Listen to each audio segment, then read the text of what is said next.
రకరకాల సర్వేలు వచ్చినాయి, సర్వేలు రకరకాలుగా మాట్లాడుతున్నారు. వైఎస్ఆర్ కాంగ్రెస్ పార్టీ అధికారంలోకి వస్తుందంటున్నాయి, కూటమి అధికారంలోకి వస్తాయని కొన్ని సర్వేలు చెప్తున్నాయి.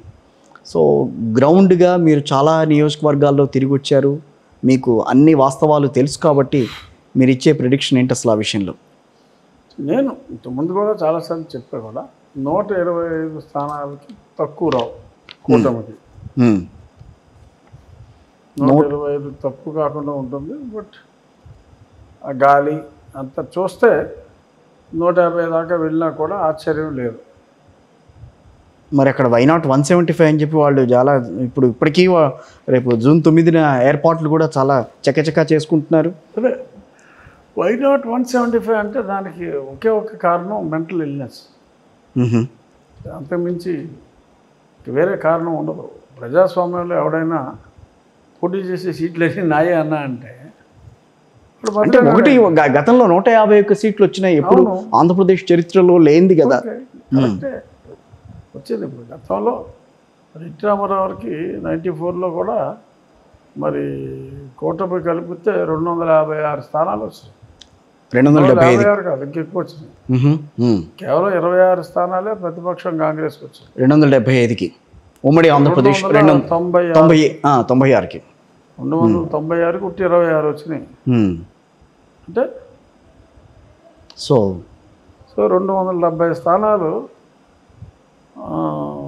ఎన్టీఆర్ గారి కూటమికి వచ్చినాయి కంబైన్డ్ స్టేట్లో. సో అది పెద్ద విశేషమేం కాదు. దాంతో కంపేర్ చేసుకుంటే 175లో 23 వచ్చినాయి జగన్మోహన్ రెడ్డికి. అప్పుడు 296లో 26 వచ్చినాయి అప్పుడు కంబైన్డ్ స్టేట్లో అపోజిషన్. ఏమీ పెద్ద చరిత్రలో ఎవరికి తెలియని విజయం ఏం కాదు. ఎక్కడైనా అసలు ప్రతిపక్షంకి సీటే రాదు, మొత్తం మాకే వస్తాయి అని మాట్లాడటం అనేది అది బాధ్యతారాహిత్యమైన స్టేట్మెంట్. ప్రజాస్వామ్యంలో కాన్ఫిడెన్స్ అని అనుకోకూడదా? కాన్ఫిడెన్స్ కాదు, మ్యాడ్నెస్ అంటారు దాన్ని. ఇంకా మీలాంటి వాళ్ళు కాన్ఫిడెన్స్ అనుకుంటే అది దురదృష్టం. అంటే తాను ఇచ్చిన పరిపాలన సంక్షేమ పథకాలు ప్రజల్లోకి వెళ్ళినాయి. బుద్ధి ఉండాలండి, రాజకీయ నాయకుడికి ఉండాల్సింది మినిమం కామన్ సెన్స్, బుద్ధి. We are in democracy. డెమోక్రసీలో నువ్వు ఎక్కువ సీట్లు నెగ్గాలని కోరుకోవటం తప్పులేదు. నీకు ఎక్కువ సీట్లు వస్తేనే నువ్వు పరిపాలిస్తావు. అసలు అవతల పార్టీ అనేది ఉండకూడదు, అసలు ప్రతిపక్షం అనేది ఉండకూడదు అని ఒక డెమోక్రటిక్గా సెటప్ చేసిన ఒక పార్టీని రిప్రజెంట్ చేసి వాడు మాట్లాడుతున్నాడు అంటే వాడు మెంటల్ ఫెలో. మీరు ఎప్పుడైనా చంద్రబాబు నాయుడు గారు మొత్తం 175 మాకే అని చెప్పడం చూసారా? లేదు. Because is balanced person. ఎవరు మాట్లాడరు అలాగే. మోడీ గారు అయినా ఏమన్నాడు? మాకు 370 వస్తే అన్నాడు ఆయన. 540లో కూటమికి కలిపి 400 అన్నాడు ఆయన. అంటే 140 ప్రతిపక్షాలు వదిలేశాడు కదా. అవును.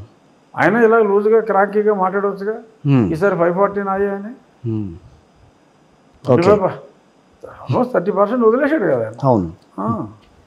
అలా ఎవరైనా మాట్లాడతారు, ఒక్క జగన్మోహన్ రెడ్డి తప్ప. That is just because of his mental illness అని అనుకోవాలి.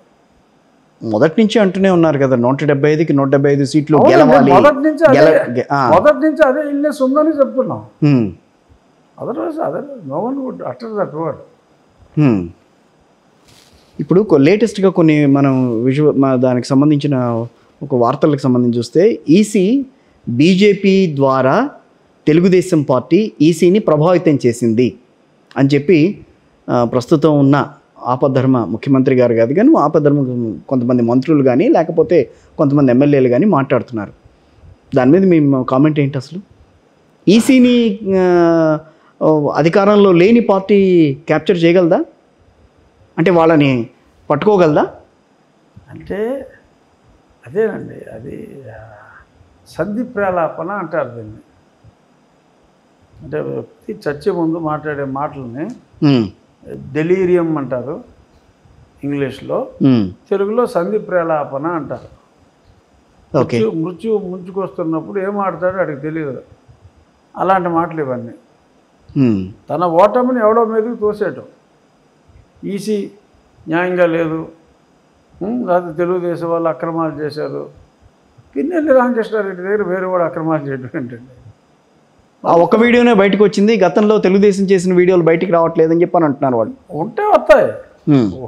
ఈసీ విడుదల చేసింది అదొక్కటే, కావాలని విడుదల చేసింది, అది కూడా ఒత్తిడి మీద విడుదల చేశారు అని చెప్పని అంటున్నారు.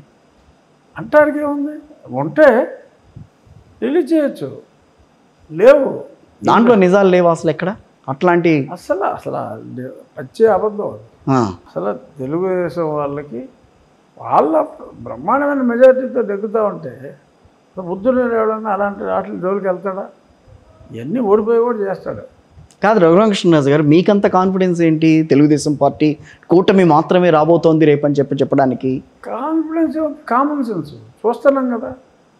నేను నా ఎలక్షన్ చూసా, పక్క ఏరియాలు చూసా, సర్వేలు చేయించా, ఇండివిజువల్ టీమ్స్తో సర్వే చేయించాము ఇంపార్షియల్గా.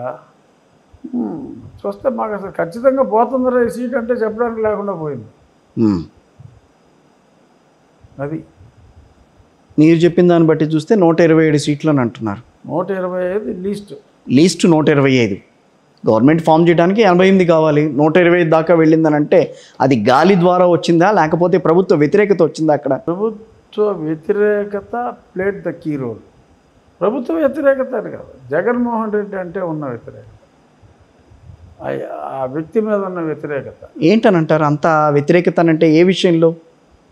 సంక్షేమ పథకాలు ఇచ్చాడు, అభివృద్ధి చేశారని చెప్పని అంటున్నారు, లక్షల మంది సంక్షేమం ద్వారా లబ్ధి పొందారని చెప్పి వాళ్ళు చెప్పుకుంటున్నారు. అన్నీ వాళ్ళే చెప్పుకుంటున్నారు, ప్రజలు చెప్పుకోవట్లే. అక్కడే వచ్చింది.